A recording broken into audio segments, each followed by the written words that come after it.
camera light comes on, your name pops up on screen, and you're in. Many people are adapting to Zoom as the common way to communicate. Whether it's for a meeting, a class, or to just hang out, many people are using video conferencing apps like Zoom when it comes to virtual interactions. Even here at Jet24, we use it daily as we're social distancing throughout the building or working from home. Since this video chatting platform is a common tool for communication during the COVID outbreak, people are once again finding ways to ruin the experience for others. This time, it's through a little prank called Zoom bombing.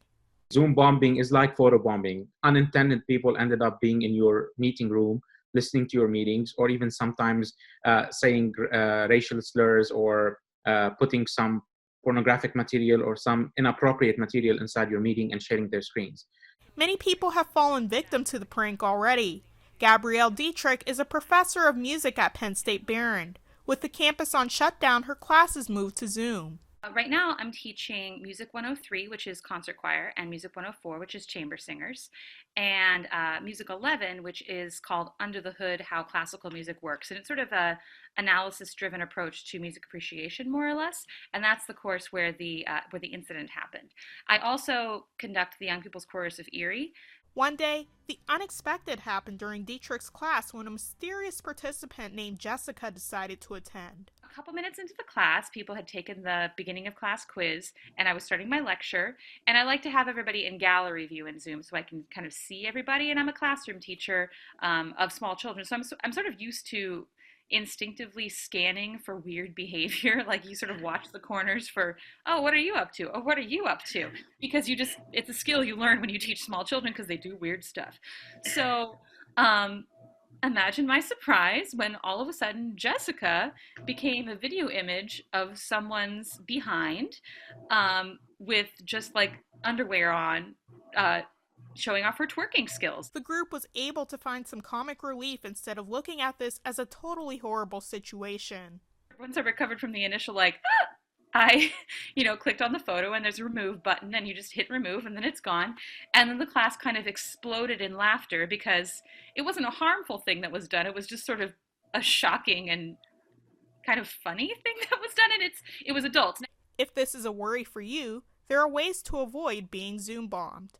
When you create a meeting, make sure you go through the security options. The first thing you need to do is create a password for your meeting. And that password can only be shared with the people you want to be present in your meeting. So when those people get a link to join your meeting, they will actually also get a password and they will be prompted to enter that password to join that particular meeting. Also utilize the concept of waiting room. Waiting room basically allows people to join, but then they are in a waiting room. They are not yet in the meeting or not participating in the meeting at all. And then you can admit whoever you want to admit to your meeting. Also utilize the concept of locking your meeting. So when you are in the meeting, disable, for example, the idea of screen sharing if you are the host, unless you control it, which means you allow me to share my screen or you allow whoever X, Y, or Z to share their screens inside the meeting. So you can lock that. And also you can disable file sharing, because what happened at some point, people ended up injecting certain commands in Zoom that they look like links, but if clicked mistakenly on, they end up releasing certain secret information from your own machine. Although Dietrich isn't too worried about it after being able to laugh, she too is taking measures to avoid a repeat incident of this, or even the risk of something worse. Penn State has a system where you can say only authentic users can log in, or authenticated users can log in. So they have to log in with their Penn State ID now, which has hindered accessibility a little bit for students. They're sometimes late logging in because they have to kind of remember their login, and Penn State has a separate like second factor login thing that they're really pushing students to do right now, and they're not used to it.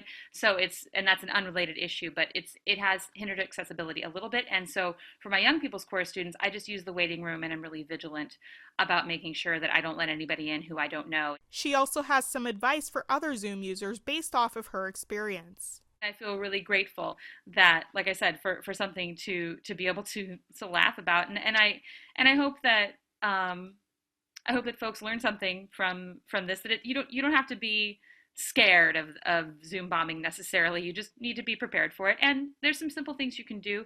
And to think about, you have to balance the idea of security against the idea of accessibility. Mansour agrees.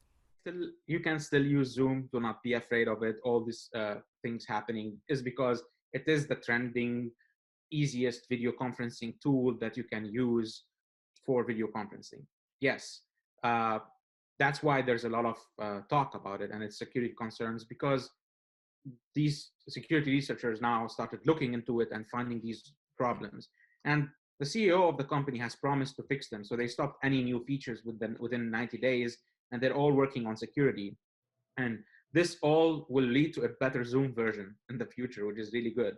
Zoom users, take advantage of these tips so you aren't next on someone's list to be Zoom bombed. Odessa Meredith, YourErie.com.